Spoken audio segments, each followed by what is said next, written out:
3 días antes de morir, la abuela Eulalia me llamó a su habitación, cerró la puerta con el pestillo y pronunció unas palabras que todavía hacen que se me hiele la espalda. Escucha con atención, Leandro, y grábatelo bien. Hay palabras que no deben decirse en voz alta, especialmente a los propios hijos, porque no solo las escuchan las personas. Sus manos, nudosas y cubiertas de manchas seniles, me apretaron la muñeca con tanta fuerza que di un grito, y sus ojos, descoloridos por los años vividos, miraban a través de mí, hacia el lugar donde residen los recuerdos que sería mejor que permanecieran enterrados para siempre. Toda su vida guardó silencio sobre lo que sucedió en su familia a finales del 47 en la aldea de El Cedral, un lugar recóndito de la Sierra de Gredos, donde los inviernos eran tan feroces que la gente se embrutecía por el hambre y el frío. Y las palabras, dichas con rabia, adquirían un peso especial y terrible. Pero esa noche, mientras la ventisca de febrero rugía tras la ventana, ella comenzó a hablar despacio, con pausas, como si cada palabra le causara un dolor físico, y comprendí que había esperado este momento para entregarme la carga que había arrastrado durante más de 40 años. Había cosas en aquella historia imposibles de creer, una choza sobre patas de gallina que apareció donde nunca antes había estado, una vieja con ojos del color del ámbar antiguo, en los que se agitaba una oscuridad anterior a la memoria humana, y una penitencia por las palabras que no llegó de inmediato, pero que llegó de forma tan espantosa que hubiera sido mejor que nunca llegara. La abuela hablaba, y la nevada aullaba afuera, y me parecía que no era el viento lo que gemía, sino otra cosa, algo ancestral que todavía vagaba por los bosques y escuchaba lo que la gente se decía con ira. 3 días después, murió mientras dormía, en silencio, como si finalmente hubiera soltado lo que la había sujetado todos aquellos años.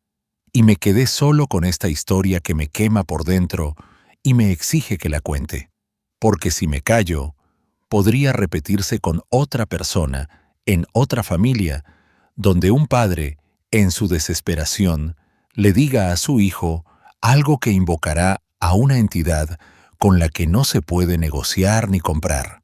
Os cuento esta historia no para entreteneros con un relato de terror nocturno. Os la cuento para que comprendáis. Las palabras están vivas y algún día pueden volverse contra vosotros con un precio que no estaréis dispuestos a pagar. Esto es lo que me contó la abuela Eulalia antes de morir. Y ahora, esta historia no solo me pertenece a mí, sino también a vosotros.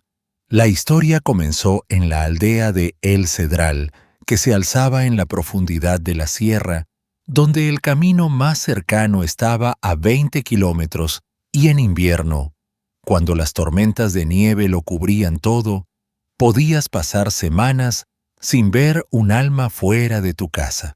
La familia Garcés, la viuda Feliciana y sus 3 hijos, Almudena, la mayor, de 15 años, Águeda, la mediana, de 9, y Ginés, el pequeño, de solo 4.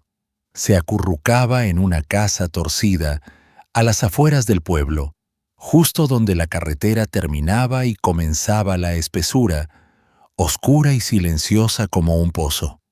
El cabeza de familia, Pantaleón, no había regresado de la guerra. Se perdió en el frente del Ebro en la primavera del 39, y la notificación de su muerte llegó después de la victoria, cuando todos celebraban y Feliciana permanecía sentada en el umbral, mirando a la nada, incapaz de llorar o de alegrarse. Desde entonces, ella sola se hizo cargo de sus 3 hijos, trabajando en la cooperativa desde el amanecer hasta el anochecer, cargando sacos de grano que pesaban casi más que ella, arando la tierra helada y recibiendo a cambio unos vales que apenas daban para no morir de hambre, pero no para vivir como personas. El invierno del 47 fue especialmente duro. Las heladas eran tales que las ventanas amanecían cubiertas de escarcha. El agua de los cubos se congelaba por completo, y los niños dormían vestidos, envueltos en todos los harapos que encontraban en la casa. No había leña. La última brasada se había quemado en enero, y ahora la estufa permanecía fría, muerta, y el interior de la casa estaba tan húmedo y gélido que el aliento se condensaba en forma de escarcha en las vigas de las paredes. Feliciana no era una persona blanda. La guerra, el hambre y su condición de viuda la habían endurecido, dejando sus manos tan castigadas por el trabajo que la piel se le agrietaba y sangraba, y su voz era capaz de dominar una tormenta de invierno. Almudena, como la mayor, debía ayudar, traer agua del pozo helado, lavar la ropa en agua gélida, cuidar de los pequeños, cocinar con lo poco que había en la casa, patatas congeladas y un puñado de harina. Pero la muchacha no era como debía. Crecía soñadora. Le gustaba sentarse junto a la ventana y mirar el bosque en lugar de trabajar. Y a veces tomaba las últimas migajas de pan de la casa para dárselas a un perro callejero que merodeaba por el arrabal. Y cuando su madre la llamaba, simplemente se daba la vuelta hacia la pared y se quedaba en silencio, apretando los labios hasta blanquearlos. Y cada día, algo entre ellas se rompía un poco más. Feliciana gritaba, Almudena se encerraba, y un silencio tan pesado y cruel se cernía sobre la casa que los niños pequeños temían incluso respirar. Feliciana no entendía a su hija y no quería entenderla. No tenía tiempo para fantasías adolescentes cuando no había nada que comer, cuando los pequeños estaban hambrientos, cuando cada día era una lucha por la supervivencia en la que no había lugar para los sueños y las tonterías. Sus gritos se volvieron más feroces y las palabras eran tales que los vecinos las oían a 2 casas de distancia, meneaban la cabeza y murmuraban entre ellos, «Así no se puede.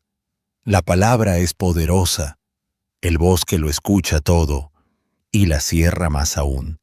Pero Feliciana no escuchaba. No estaba para supersticiones ni presagios. Tenía 3 bocas hambrientas a su cargo. La estufa estaba fría, no había leña, y su hija mayor, en lugar de ser un apoyo, se había convertido en una carga que solo servía para vivir en las nubes. Las palabras que Feliciana le arrojaba a su hija eran terribles. Gritaba que Almudena mejor no hubiera nacido, que no era su hija, sino un castigo de Dios. Ojalá te lleve la bruja al pantano y no regreses más, que los cuervos te despedacen la trenza, que te pudras sola toda tu vida, aullaba Feliciana cuando Almudena se negaba a ir al arroyo a por agua en pleno frío. Piérdete, maldita. Si no estuvieras, respiraría más tranquila. Le lanzó a la espalda cuando la muchacha, en lugar de cuidar de Ginés, estaba sentada junto a la estufa, cantando una de sus canciones, baja y triste. Esas palabras salían de Feliciana como chispas de un martillo, calientes, malvadas, ardientes, y se depositaban en el aire, se incrustaban en las vigas de la casa, en la tierra fría bajo las ventanas, en el gélido viento de febrero que vagaba por el pueblo y las arrastraba hacia la sierra. Almudena guardaba silencio, solo apretaba los puños hasta que los nudillos se le ponían blancos, y a veces miraba a su madre de tal manera que a Feliciana se le helaba la sangre.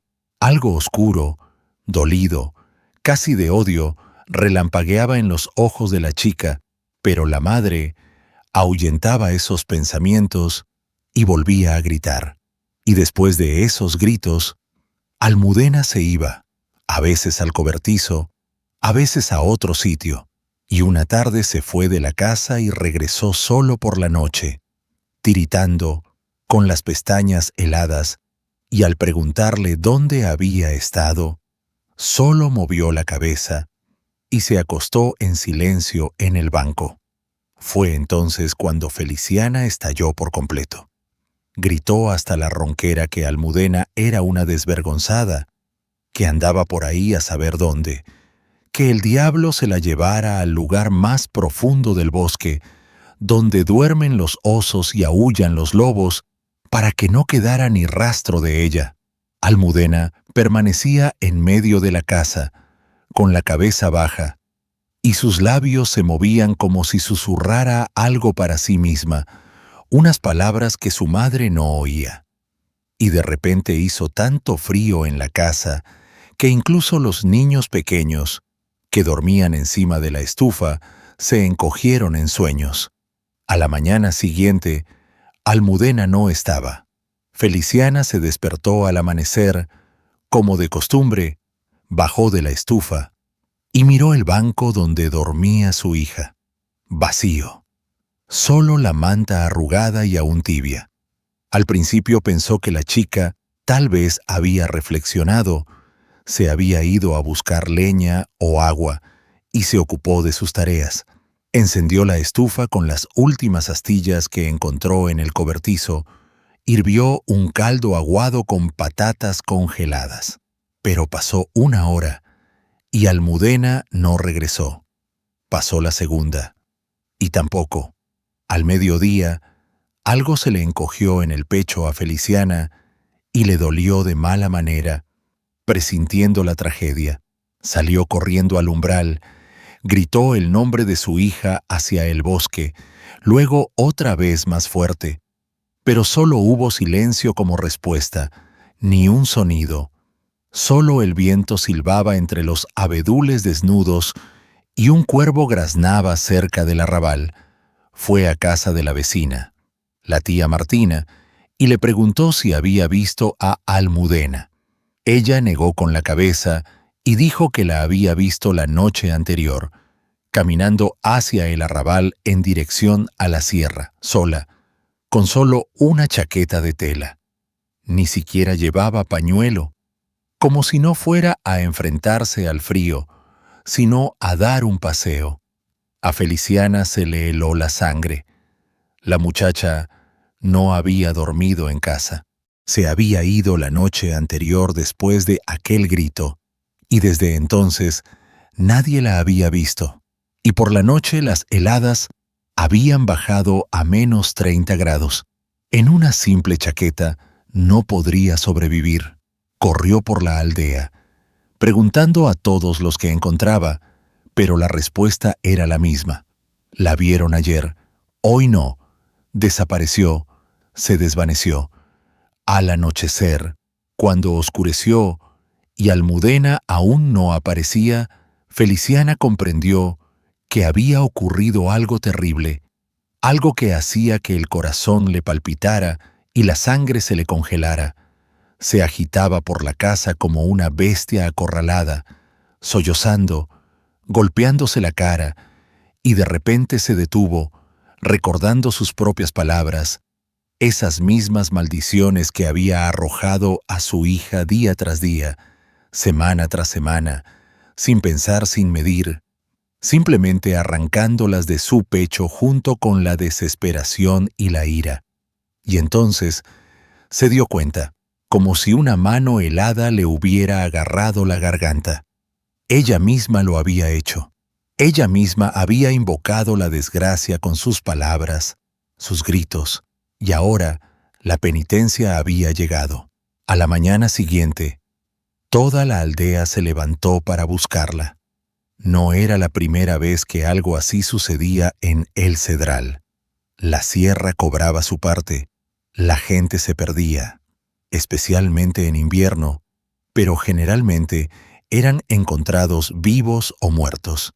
El anciano Nicomedes, un hombre corpulento y digno, con el rostro curtido hasta enrojecer, reunió a los hombres en la casa de gobierno y los dividió en grupos. Uno se fue a lo largo del río Plateado para revisar el pozo y el hielo. Tal vez la muchacha había caído.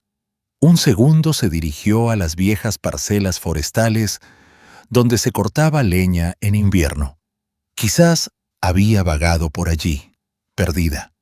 El tercer grupo, el más grande, compuesto por cazadores y guardabosques experimentados, se adentró en la sierra, donde no había pisado un pie humano en meses, donde los abetos crecían tan espesos que el sol no penetraba ni en verano, y en invierno había una oscuridad como en una bodega. Feliciana también quería ir, pero Nicomedes negó con la cabeza. La madre solo molestará, histérica, distrayendo a los hombres.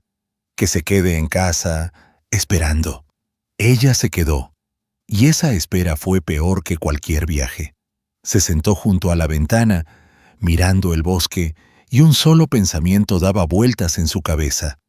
Yo la maté con mis palabras. Buscaron todo el día, peinando los matorrales, mirando en los barrancos, revisando los huecos de los árboles viejos, donde uno podría refugiarse del viento. Pero nada, ni un rastro, ni una muesca en la corteza, ni un trozo de ropa, ni un sonido. Era como si Almudena se hubiera disuelto en el aire helado, como si la tierra se hubiera abierto y la hubiera tragado sin dejar rastro. El segundo día buscaron de nuevo, ampliaron el círculo, fueron más lejos, revisaron todas las cabañas de caza conocidas, todos los lugares donde uno podría esconderse.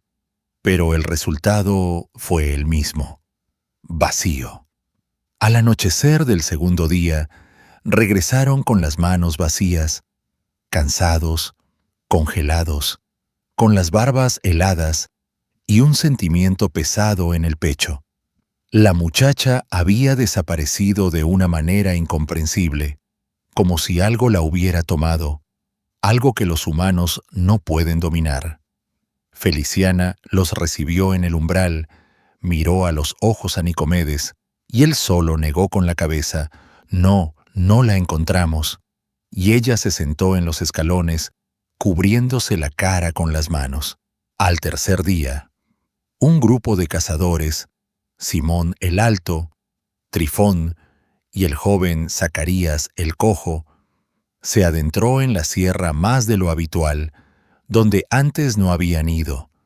Demasiado profundo, demasiado lejos, y no había necesidad de aventurarse allí. Caminaban en silencio, abriéndose paso con dificultad a través de los abetos nevados, donde las ramas pesadas por la nieve colgaban tan bajas que tenían que agacharse casi hasta el suelo, y la nieve se les colaba por el cuello, en los pies, helándoles la espalda. Simón iba delante, abriendo camino, Trifón detrás, y Zacarías cerraba la marcha. Los tres sentían que algo andaba mal. La sierra estaba demasiado silenciosa. Ni pájaros, ni animales, ni siquiera viento. Solo la nieve crujía bajo sus pies, y ese crujido resonaba tan lejos como si todo el bosque los estuviera escuchando. Caminaron 1 kilómetro, quizás 2, cuando Simón de repente se detuvo en seco, levantó la mano, indicando a los demás que se detuvieran, y miró hacia adelante, donde un pequeño claro se abría paso entre los árboles. Trifón se acercó, miró en la misma dirección y se quedó atónito. En el claro, en medio de los ventisqueros, se alzaba una choza pequeña, ennegrecida por el tiempo, con un techo inclinado, cubierto de nieve, y de la chimenea salía humo. Una delgada columna gris ascendía hacia el aire helado, Los cazadores se miraron. La vivienda más cercana estaba a 25 kilómetros. Nadie vivía aquí, ni debería haberlo. Todas las cabañas eran conocidas, pero esta no estaba en ningún mapa. Simón, un hombre curtido que había recorrido la sierra durante 30 años, murmuró que había caminado por allí desde su juventud y nunca había visto una choza aquí, como si hubiera crecido durante la noche, como un hongo después de la lluvia. Zacarías estaba a punto de dar un paso, adelante, pero Trifón lo agarró del brazo y siseó. «Anda, mira con más atención.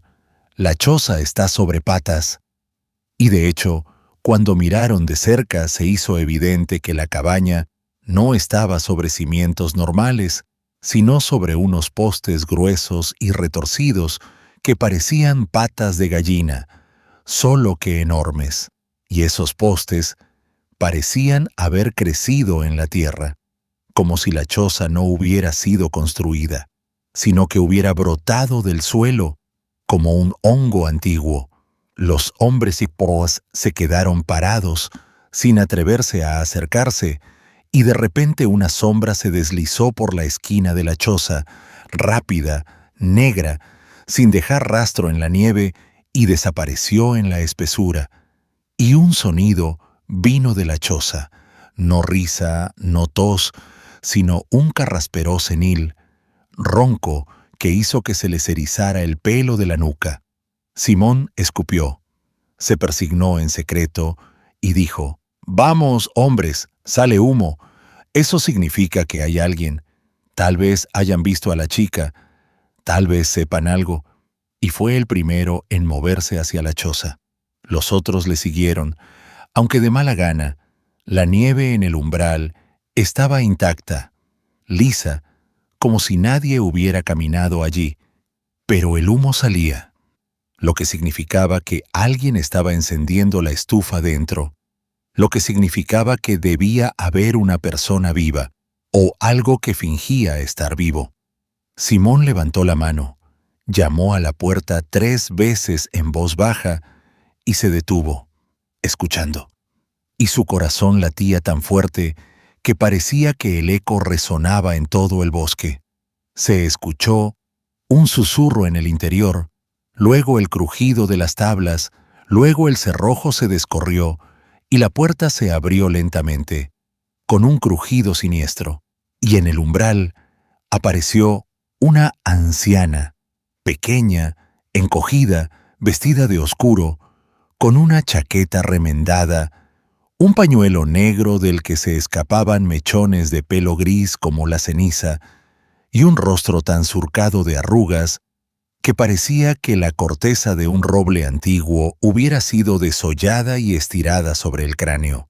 Pero los ojos, sus ojos, eran del color del ámbar viejo, turbios, con unas chispas doradas en el fondo, y no miraban a los cazadores, sino que parecían mirar a través de ellos a lo lejos, donde a los vivos no se les permite mirar, donde la memoria de la tierra guarda lo que fue antes de los hombres y lo que será después.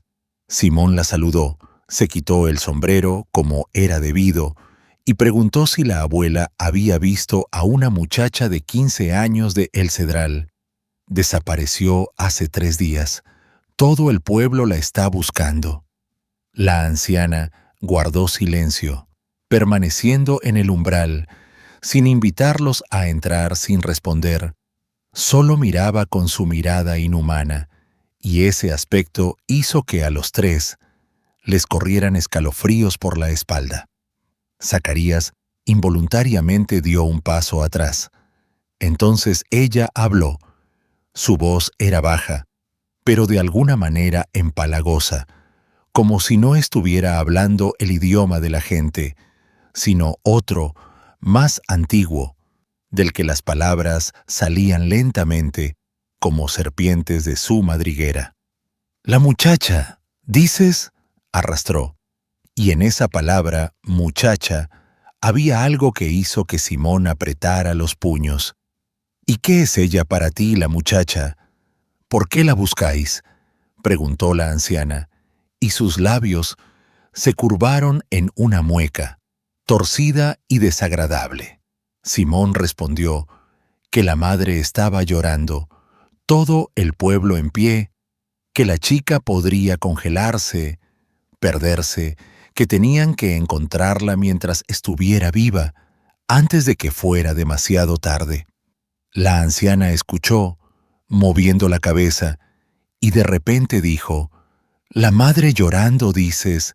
¿Y por qué no lloró antes cuando lanzaba palabras como esas, que no se deben lanzar?» Y su voz se volvió más áspera, como si la piedra rechinara. Simón sintió que el pelo de su nuca se erizaba.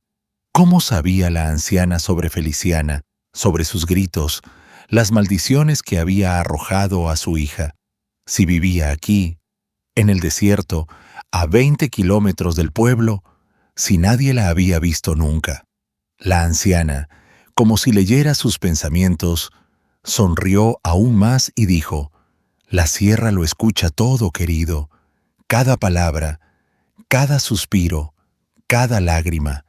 Las palabras no vuelan con el viento, están vivas, caminan, encuentran a aquellos a quienes se les dicen y los traen aquí, a mí, para que yo juzgue quién tiene razón y quién se equivoca».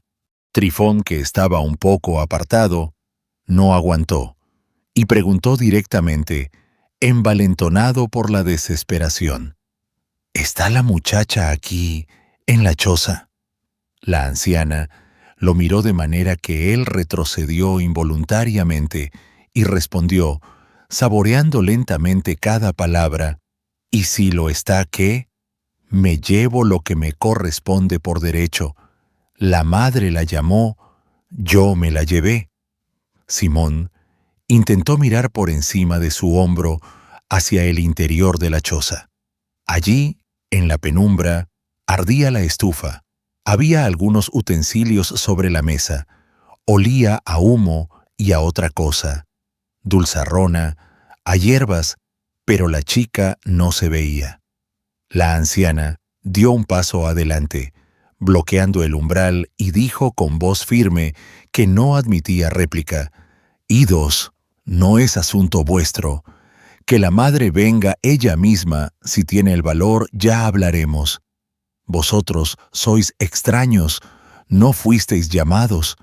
Simón intentó convencerla de nuevo. «Abuela, déjala ir. La madre está fuera de sí. Todo el pueblo está de luto. La llevaremos a casa, la calentaremos, le daremos de comer». Pero la anciana negó con la cabeza: «No la dejaré ir. No es decisión vuestra. Que venga la madre, entonces veremos». Y cerró la puerta justo delante de las narices de los cazadores, tan bruscamente que los tres se estremecieron. Los cazadores se quedaron un rato más, se miraron, luego se dieron la vuelta y regresaron, en silencio, aturdidos, sin entender del todo lo que había pasado, pero sintiendo que se habían encontrado con algo con lo que era mejor no meterse. Simón intentó memorizar el camino, anotó un árbol distintivo, un viejo pino torcido con una copa bifurcada, y grabó la corteza con un hacha para mostrárselo luego a Feliciana. Pero en su corazón se instaló la duda: ¿volvería a encontrar esa choza o desaparecería tan de repente como apareció? Cuando regresaron al pueblo, ya estaba oscureciendo. Todos los que estaban, mujeres, ancianos y niños, los recibieron en el edificio del gobierno. Todos se agolparon, esperando noticias, y cuando Simón contó que habían visto una choza sobre patas de gallina a una anciana y habían escuchado sus palabras sobre la madre, la gente comenzó a murmurar, a hablar a la vez. Algunos decían que era el duende del bosque, que vivían espíritus en la sierra que se llevaban a aquellos que eran maldecidos por sus familiares, y que debían llamar al cura para rociar agua bendita. Otros sugirieron ir todos juntos para llevarse a la chica por la fuerza. ¡Qué anciana ni qué nada! Una mujer contra 20 hombres. Podemos con ella. Pero los ancianos negaron con la cabeza y dijeron que no, que con esas cosas no se juega, que era mejor que fuera la madre, ya que la anciana la había solicitado. Feliciana estaba de pie a un lado, apoyada contra la pared de la casa, pálida, con los ojos rojos por las lágrimas, y escuchaba lo que decían. Y cuando Simón repitió las palabras de la anciana sobre que la madre la había llamado, que ella misma debía recuperarla, Feliciana de repente se desplomó, como si la hubieran derribado, y se agarró al marco de la puerta para no caer. Comprendió. Era su culpa, sus palabras, sus maldiciones, que había arrojado a su hija como piedras, sin pensar, sin piedad, simplemente arrancándolas de su pecho junto con el dolor y la ira. Y ahora la penitencia había llegado, y ella tendría que pagar. Nicomedes se acercó a ella, le puso una mano en el hombro y dijo con voz severa, pero no sin compasión: Feliciana, si la anciana te exige, ve. Quizás te devuelva a la niña si se lo pides como es debido. Si te arrepientes de verdad. Feliciana asintió, se secó las lágrimas con el puño y dijo en voz baja pero firme: Iré, al amanecer iré, haré lo que ella quiera, solo para recuperar a mi hija. Esa noche no durmió. Se sentó junto a la estufa, mirando el fuego que apenas parpadeaba sobre las últimas brasas, y rezó, susurrando las oraciones que recordaba, y lloró en silencio, para que los niños pequeños que dormían en la estufa no la oyeran. Antes del amanecer, Simón se acercó a ella, le explicó el camino. Al norte, a través de la espesura, pasando el gran pino con la copa bifurcada, donde había la marca de un hacha. Y añadió: el resto lo verás tú misma, si el bosque quiere mostrarte el camino. Feliciana se vistió con la ropa más abrigada, se puso un viejo abrigo de piel de oveja que había sido de su marido, se ató un pañuelo, tomó una hogaza de pan y una cantimplora con agua, se persignó ante el icono y salió de la casa sin mirar atrás, temiendo que si lo hacía, le faltaría coraje para ir. Caminó lentamente, tropezando con raíces y ventisqueros, con una pesadez en el pecho, como si llevara un saco de piedras sobre sus hombros. Tanto la oprimían la culpa, el miedo y la desesperación, y sus labios susurraban una oración: Señor, ten piedad, Señor, perdona, aunque en realidad no sabía a quién pedía perdón, a Dios o a su hija. El bosque la recibió con silencio. Ni viento, ni pájaros, ni animales. Solo la nieve crujía bajo sus pies y su propio aliento se condensaba en niebla frente a su rostro. Y ese silencio era tan opresivo que Feliciana quería gritar, solo para romperlo. Llegó a la marca del hacha en el pino, miró hacia adelante, donde, según Simón, debía estar el claro con la choza. No había nada, solo una espesura continua, un denso abetal infranqueable, y su corazón se hundió. ¿No la encontraré? ¿No me dejará pasar el bosque? Pero dio un paso adelante, luego otro, y de repente sintió que algo había cambiado. El aire era diferente, más denso, más pesado, y el bosque pareció abrirse. Las ramas se separaron solas, y ante ellas se reveló el claro, y en él aquella choza baja, torcida, sobre gruesas patas retorcidas, y de la chimenea salía humo. Feliciana se detuvo en el borde del claro.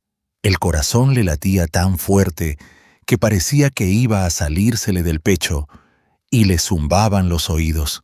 Pero se obligó a seguir, paso a paso a través de la nieve, hacia el umbral, subió los escalones crujientes, levantó la mano para llamar, y la puerta se abrió sola, lentamente, con un crujido siniestro, y desde el oscuro interior de la choza, la miró la misma anciana. «¿Has venido?», dijo la anciana sin sorpresa, como si la hubiera esperado, como si supiera que Feliciana vendría, cuándo y por qué. «Bien, entra, ya que has venido. Hay que hablar». Feliciana cruzó el umbral e inmediatamente sintió un calor, tan antinatural para el bosque invernal, tan denso y sofocante, como si dentro de la casa no ardiera simplemente fuego en la estufa, sino algo ancestral, ardiente, subterráneo.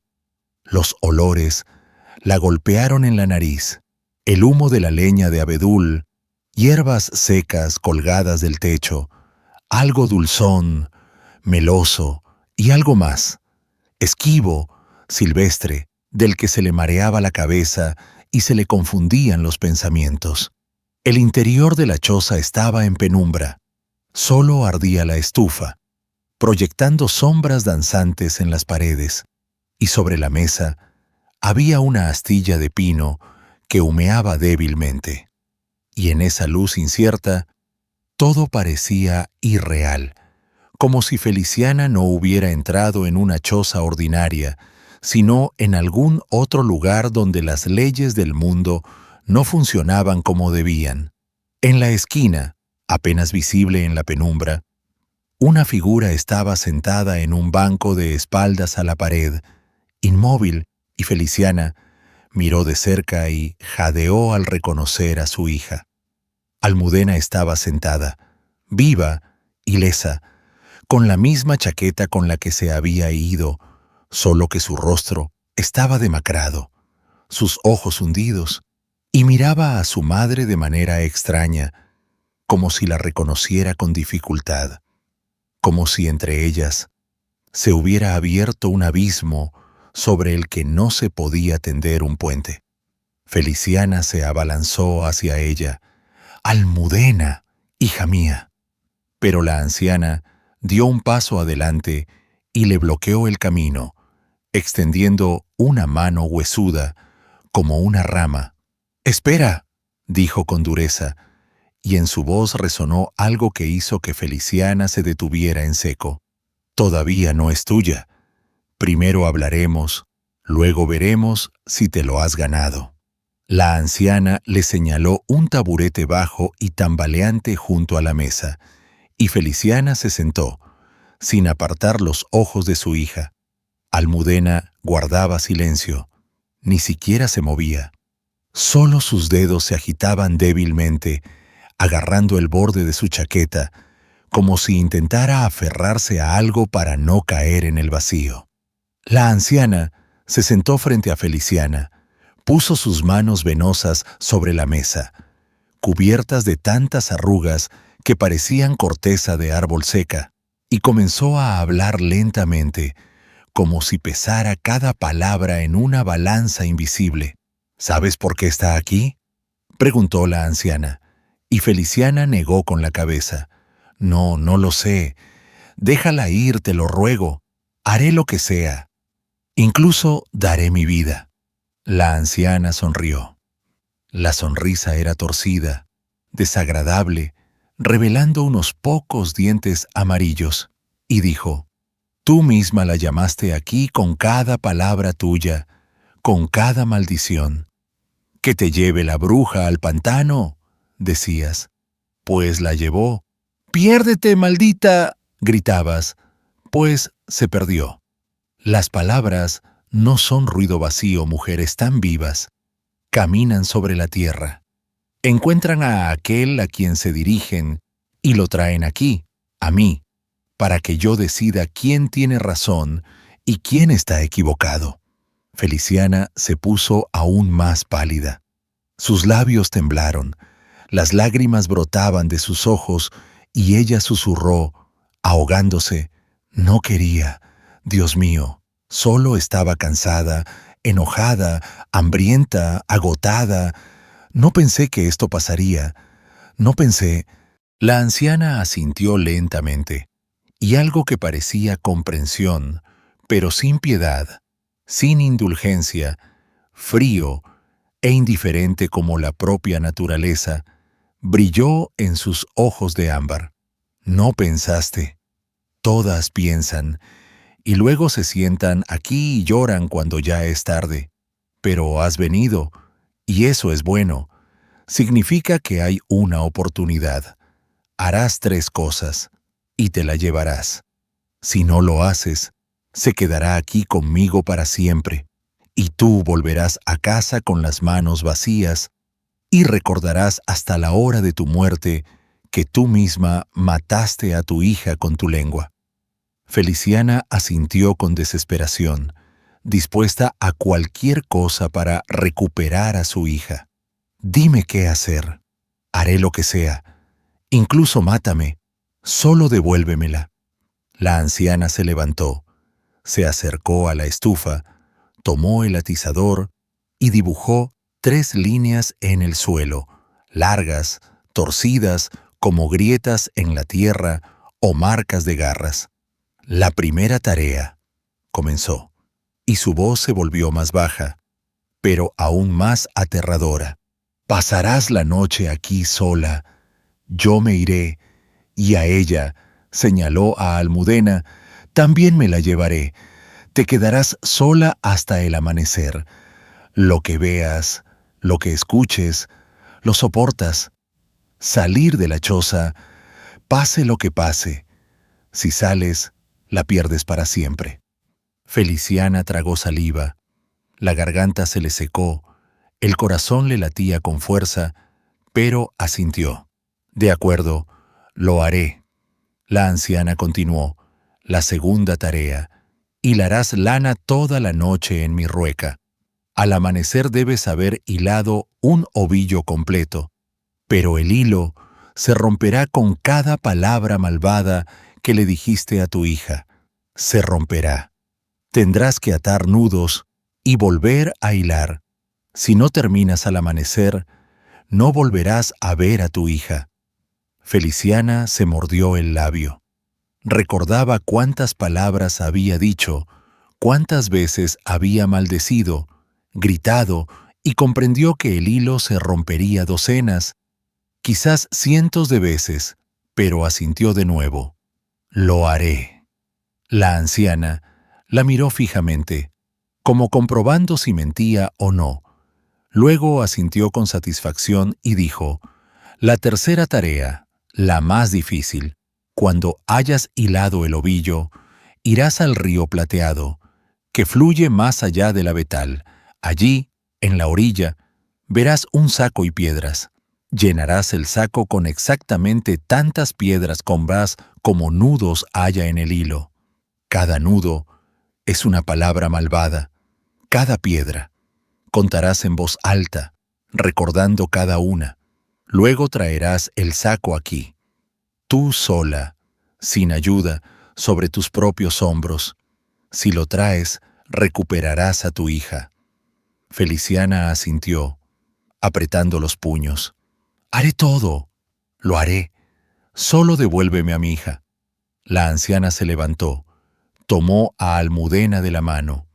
La chica se levantó obedientemente, como una muñeca, sin mirar a su madre, sin decir una palabra, y la condujo a la puerta. Feliciana saltó del taburete. «¡Espera! ¿A dónde la llevas?» Pero la anciana se dio la vuelta y la miró de tal manera que Feliciana se cayó a medias, y las palabras se le atascaron en la garganta. «Regresaré por la mañana. Si aguantas. Mientras tanto, cállate y espera».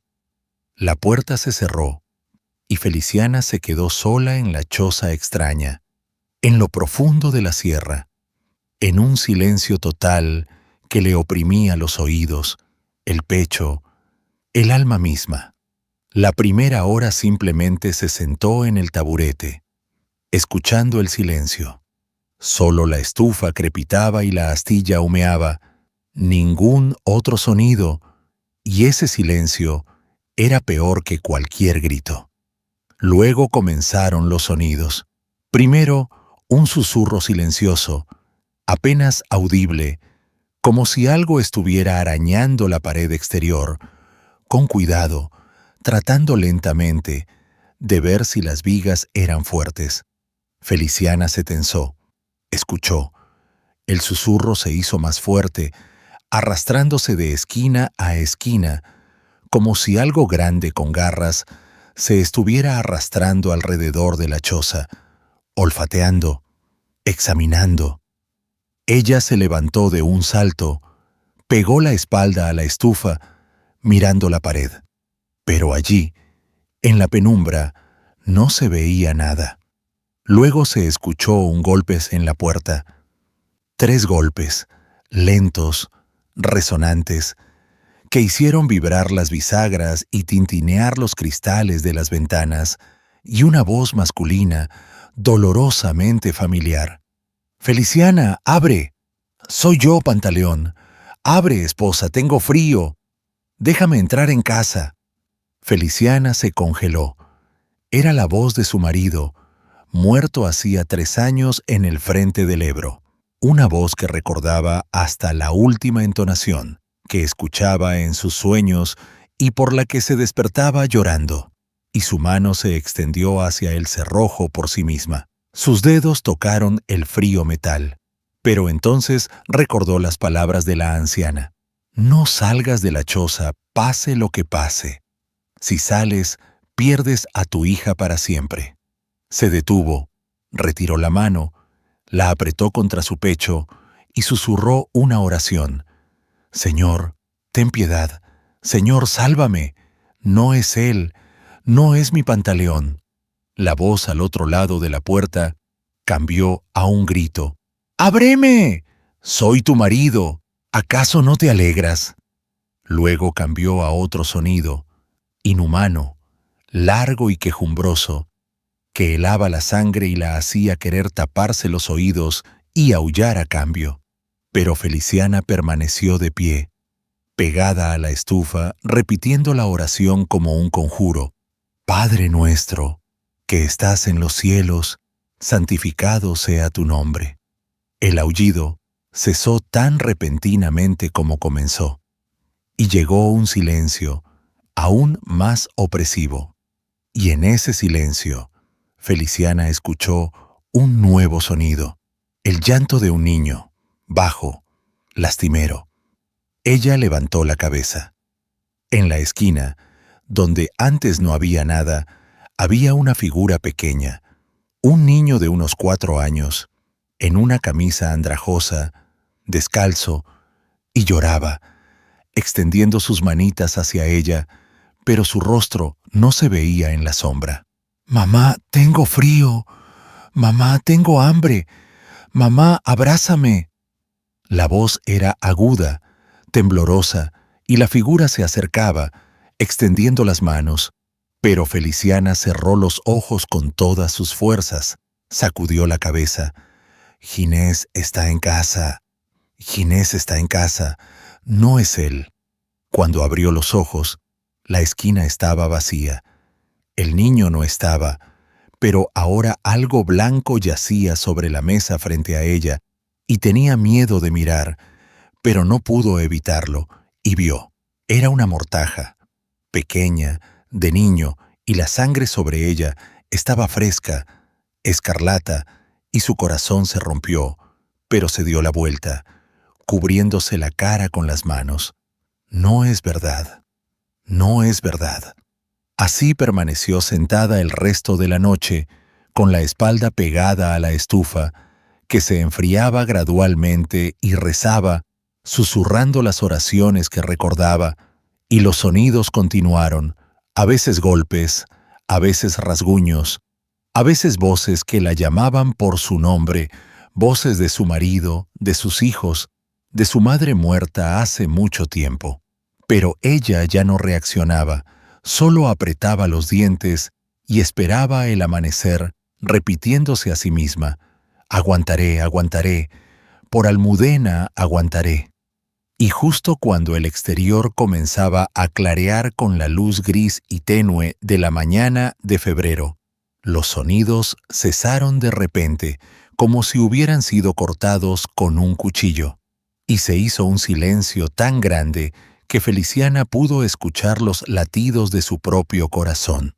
La puerta se abrió, y la anciana apareció en el umbral, y detrás de ella, Almudena, igual de silenciosa y distante. La anciana miró alrededor de la choza, miró a Feliciana, sentada junto a la estufa fría con el rostro pálido y exhausto, y sonrió. «Has aguantado, has completado la primera tarea». Feliciana se levantó sobre sus piernas temblorosas. Quiso correr hacia su hija, pero la anciana le bloqueó el paso de nuevo. «2 tareas más. No te apresures, siéntate, hila». La anciana se acercó a la esquina de la choza, donde había una rueca vieja, de madera, oscurecida por el tiempo, con una rueda cubierta de signos antiguos, y sacó de allí un ovillo de lana tosca, gris, y lo puso en la rueca. «Siéntate e hila. Al amanecer debes haber hilado todo el ovillo en hilo. Recuerda, el hilo se romperá con cada palabra malvada tuya. Átalo con nudos y sigue hilando. Si no terminas al amanecer, no recuperarás a tu hija». La anciana y la chica se fueron de nuevo. La puerta se cerró y Feliciana se quedó sola con la rueca, la lana y sus recuerdos que ya comenzaban a surgir uno tras otro como burbujas en el fango de un pantano.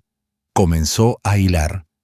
Sus dedos estiraban las fibras, la rueda giraba, el hilo se retorcía y al principio todo iba bien. Pero de repente, el hilo se rompió con un suave chasquido y en ese mismo instante, un recuerdo vívido le vino a la mente a Feliciana, como si hubiera sido ayer. Ella gritándole a Almudena: «¡Ojalá te lleve la bruja al pantano!» Y la chica de pie, con la cabeza baja y sus hombros temblando. Feliciana ató el hilo con un nudo, siguió hilando, pero un minuto después, el hilo se rompió de nuevo, y de nuevo un recuerdo. «Piérdete, maldita, por completo. Si no estuvieras, respiraría más tranquila», gritaba ella. Y Almudena se daba la vuelta hacia la pared, y Feliciana vio por primera vez en ese recuerdo lo que no había notado entonces: cómo su hija se encogía, cómo la chispa se apagaba en sus ojos, cómo se hacía más pequeña, como si la maldición la estuviera aplastando físicamente. El hilo se rompió una y otra vez, 5 veces, 10, 20, 30, y con cada rotura surgía un nuevo recuerdo, una nueva palabra malvada. Y Feliciana veía cómo su hija se encogía bajo esas palabras, cómo se encerraba cada vez más, cómo se sumergía en sí misma, construyendo un muro que nadie podía atravesar, y el corazón de la madre se desgarraba. Ataba el hilo con manos temblorosas, y los nudos se multiplicaban. El hilo se parecía a un rosario cubierto de nudos. Cada nudo era el dolor que le había infligido a su hija. Cada uno era una cicatriz en el alma de la niña que nunca sanaría. Sus dedos sangraban, la lana era áspera, cortaba la piel, y la sangre se mezclaba con las fibras, tiñendo el hilo de un color rosáceo. Pero Feliciana no se detenía. Hilaba e hilaba y lloraba en silencio. Y las lágrimas caían sobre la rueca, sobre la rueda, sobre el hilo, mezclándose con la sangre. A mitad de la noche, perdió la cuenta. El hilo se rompía, se rompía, se rompía, y Feliciana ya ni se sorprendía, porque comprendió que había dicho tantas cosas que habría más nudos que hilo normal, que ese hilo era su culpa materializada, algo que no podía deshacer. Solo podía atar y seguir llevando. Le dolían tanto las manos que parecía que los huesos le iban a crujir, los ojos se le cerraban por el cansancio, la cabeza le daba vueltas por el hambre y la falta de sueño. Pero continuó, porque allí, en la esquina invisible, estaba sentada su hija. Y solo este trabajo, este dolor, estos nudos se interponían entre ellas. Al amanecer, cuando el exterior empezó a clarear, el ovillo estaba hilado hasta la última fibra, y el hilo yacía en el huso, todo lleno de nudos. Había 64. Feliciana contó 2 veces, y recordaba cada nudo, cada palabra que representaba. La puerta se abrió, entró la anciana, tomó el ovillo, lo giró en sus manos, contó los nudos con el dedo y asintió. 64 nudos. 64 veces heriste con la palabra. Mucho. Ah, mucho. Pero lo ataste. Eso significa que lo admitiste. La segunda tarea está hecha. Queda la tercera, la última. La anciana sacó de debajo del banco un saco de arpillera, áspero, vacío, y se lo tendió a Feliciana. Ve al río plateado, que fluye más allá del abetal. En la orilla encontrarás piedras. Llena el saco con exactamente 64 piedras, el número de nudos en el hilo, el número de palabras malvadas. Di en voz alta cada palabra que le dijiste a tu hija. Dime cuándo la dijiste. No mientas, lo sabré. Luego tráelo aquí tú sola, sobre tus propios hombros. Si lo traes, recuperarás a tu hija. Feliciana tomó el saco, asintió y salió de la choza, sintiendo que sus piernas se doblaban por el agotamiento. 2 noches sin dormir, sin apenas comer, solo agua de la cantimplora que había traído, pero no podía parar. Su hija la estaba esperando. Caminó cuesta abajo a través del abetal, donde la nieve estaba profunda e intacta, y cada paso era difícil. Sus pies se hundían hasta las rodillas, le faltaba el aliento, pero seguía caminando porque no tenía otra opción. Después de unos 20 minutos, llegó al río plateado, un pequeño arroyo, todo bajo el hielo en invierno. Solo se veían algunos agujeros donde el agua negra asomaba, y en la orilla, tal como había dicho la anciana, había piedras, grises, heladas, piedras comunes de la sierra. Feliciana se puso en cuclillas en la orilla, tomó la primera piedra, del tamaño de su puño, cubierta de escarcha, y dijo en voz alta con la voz temblorosa: «La primera. Ojalá te lleve la bruja al pantano». El invierno pasado, cuando no trajo leña, aunque solo tenía 14 años, y la helada era feroz. Puso la piedra en el saco, tomó la segunda. La segunda. Piérdete, maldita, por completo. En noviembre, cuando no cargó agua, aunque sus manos estaban todas agrietadas por el frío. La tercera piedra. La tercera. Si no estuvieras, respiraría más tranquila. Lo dije muchas veces, incontables, cada vez que estaba enojada, cuando estaba cansada, cuando no tenía fuerzas. Con cada piedra, el saco se hacía más pesado, y en el alma de Feliciana algo se rompía, como si una vieja herida se abriera de nuevo. Y ella lloraba, y las lágrimas se le congelaban en las mejillas, convirtiéndose en costras de hielo, y sus dedos, heridos por el hilado, volvían a sangrar cuando tomaba las piedras. Recordaba cada palabra, cada grito, y con cada recuerdo veía a su hija, cómo se quedaba bajo esas palabras, cómo se encogía, cómo se sumergía cada vez más en sí misma. Y Feliciana comprendía. No solo gritaba, estaba matando algo vivo en su hija, algo importante que quizás nunca recuperaría. Las piedras se multiplicaban: 10, 20, 30, 40, 50, 60. Y el saco ya era difícil de levantar. La tela de arpillera se tensaba, las costuras crujían, y las manos de Feliciana temblaban por el frío, por el cansancio, por el dolor. Cuando puso la 64ª piedra y dijo en voz alta la 64ª palabra: «Que no quede ni rastro de ti», se detuvo, mirando el saco, y comprendió: aquí están mis palabras, materializadas, aquí está el peso de mi culpa, que ahora tendré que cargar. Feliciana intentó levantar el saco. Era pesado, unos 35 kilos.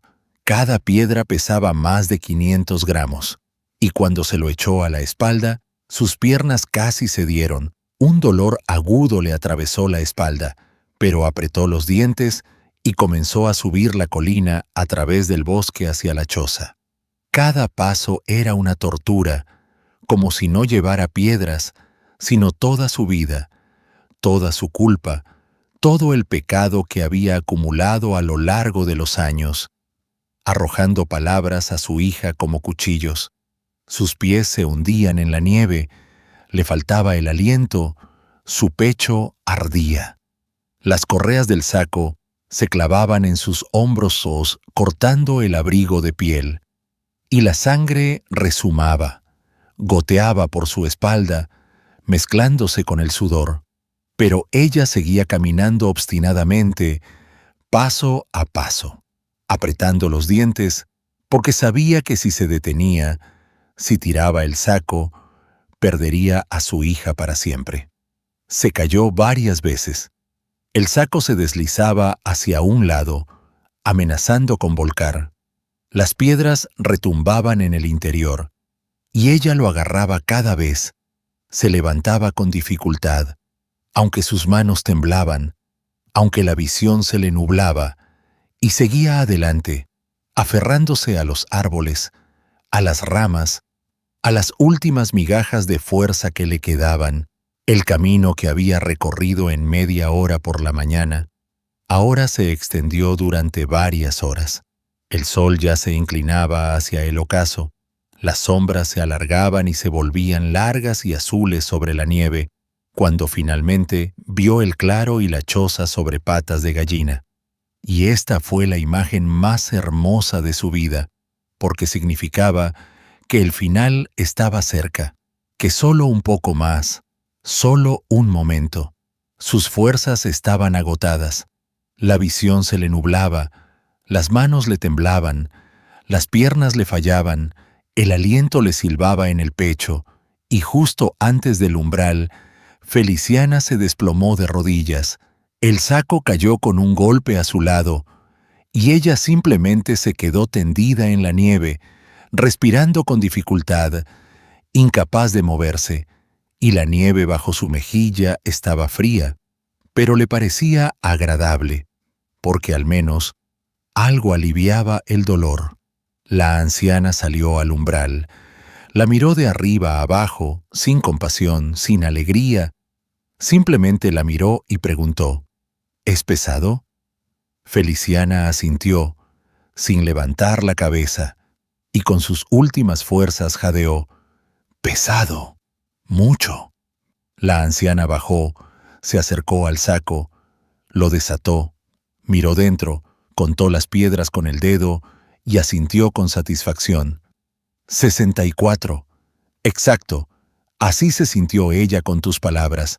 Cada una la oprimía como una piedra en el alma, en el corazón, en los hombros, en la vida misma.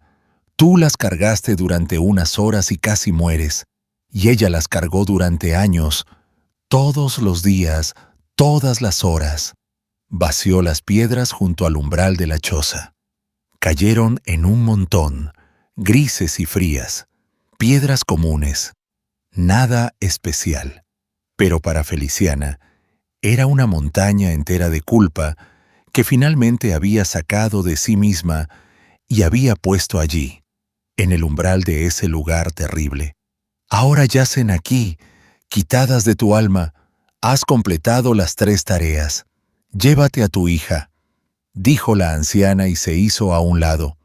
En la puerta de la choza estaba Almudena, viva, real, y había algo nuevo en sus ojos. No esa distancia de antes, sino algo parecido a la comprensión, al perdón, tal vez, o simplemente al cansancio de todo aquello. Feliciana se levantó, tambaleándose, apenas manteniéndose en pie, se acercó a su hija y la abrazó fuerte, con desesperación, como nunca antes la había abrazado. La estrechó contra sí, hundió el rostro en su hombro y sintió que su hija temblaba, temblando por completo, como si solo ahora se estuviera descongelando después de un largo frío. Almudena no se apartó, simplemente se quedó allí y luego lentamente, con incertidumbre, levantó las manos y abrazó a su madre a cambio, torpe, pero lo hizo, y fue como un milagro, como una resurrección de entre los muertos.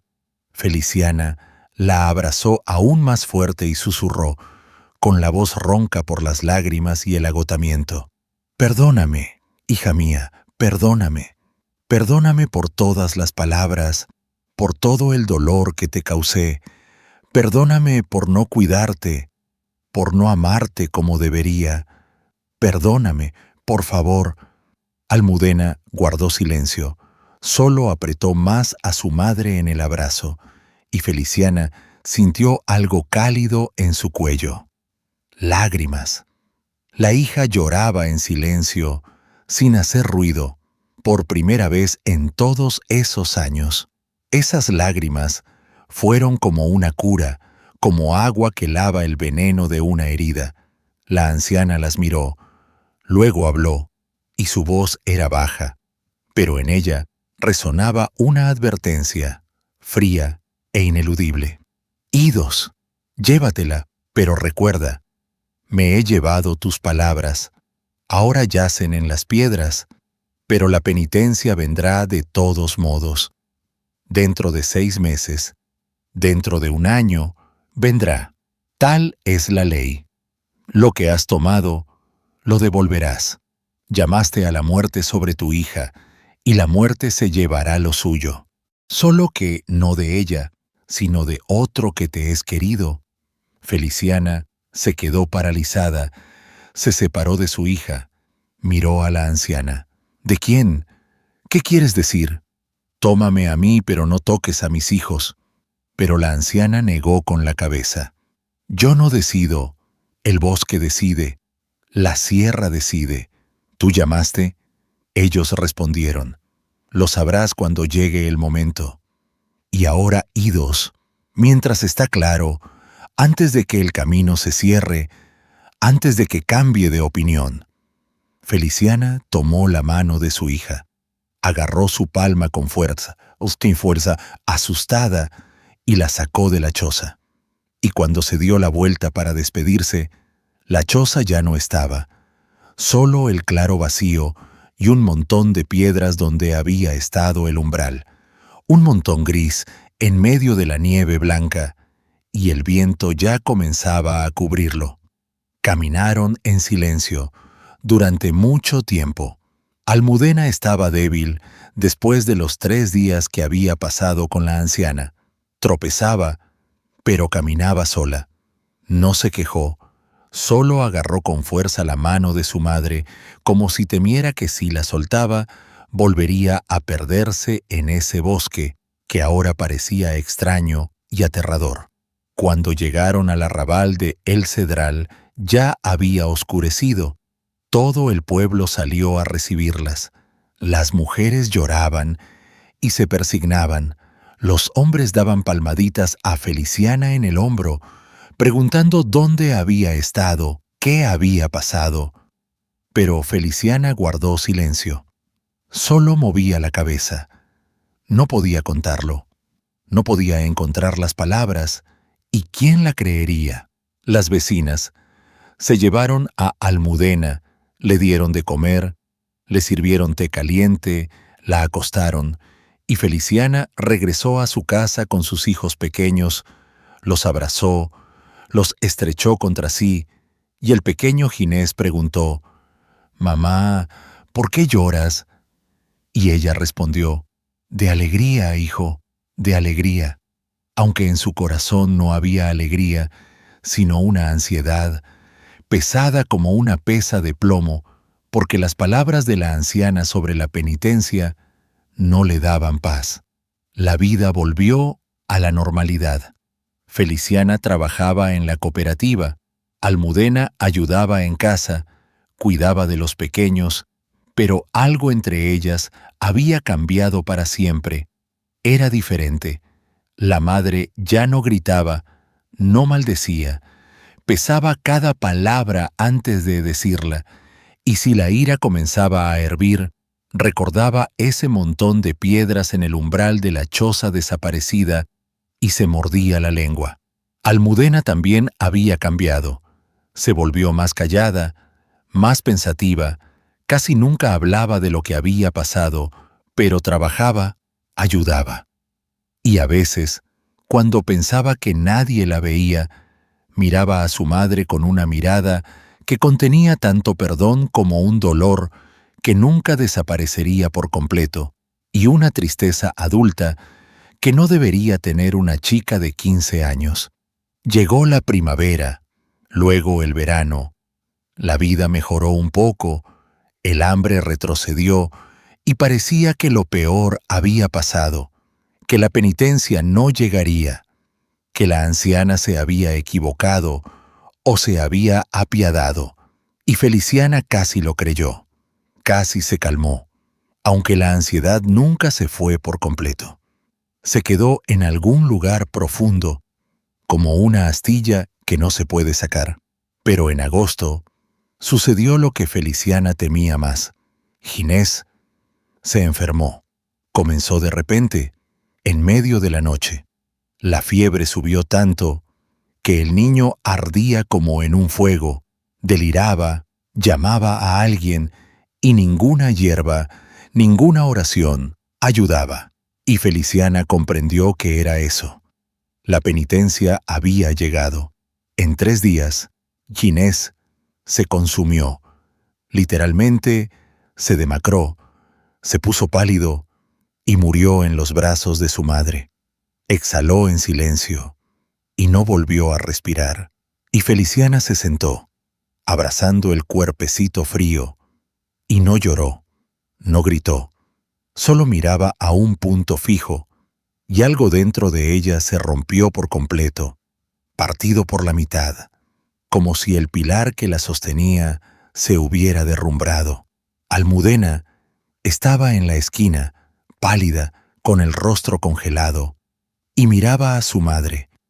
Y ambas lo sabían, lo entendían sin palabras, que era la penitencia, que la anciana no había mentido, que la muerte había venido, solo que se llevó a otro, inocente, que no tenía la culpa de nada, y entre ellas, entre madre e hija, se interpuso la sombra del pequeño Ginés, una sombra que nunca desaparecería.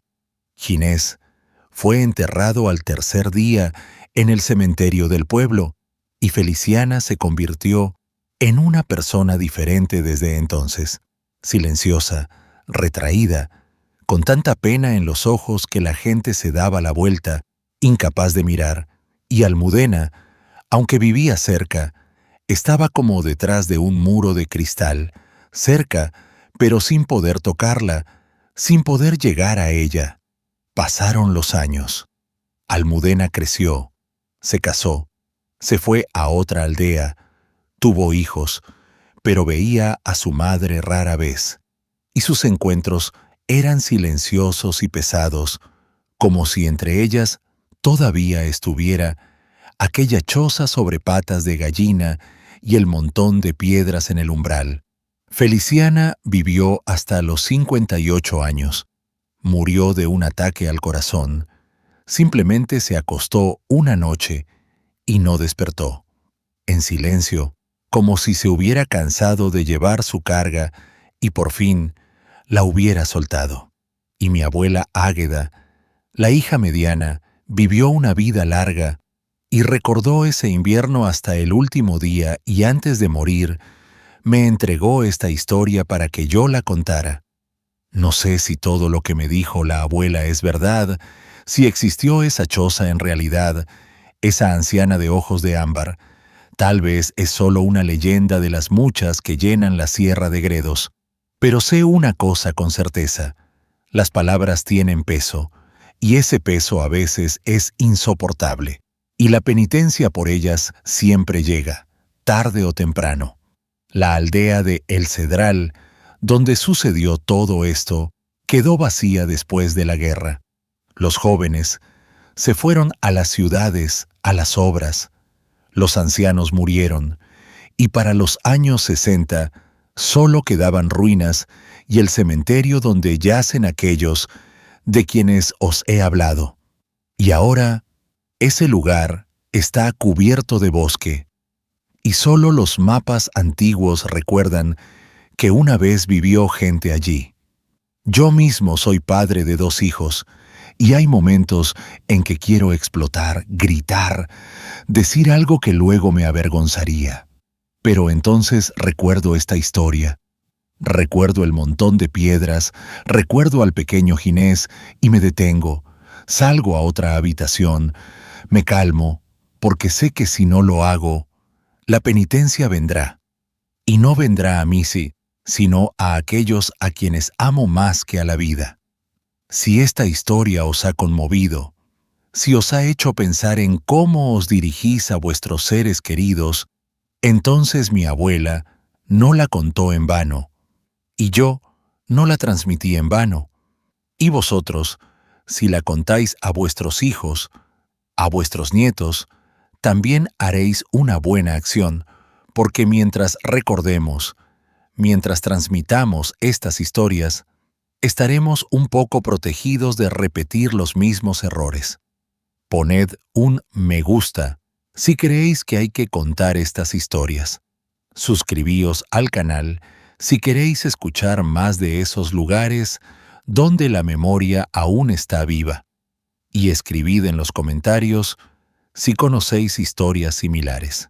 Quizás juntos reunamos un libro de la memoria popular que no permita olvidar que las palabras están vivas y en algún lugar profundo de la sierra, tal vez, todavía se alza aquella choza sobre patas de gallina y la anciana escucha las palabras que la gente se arroja.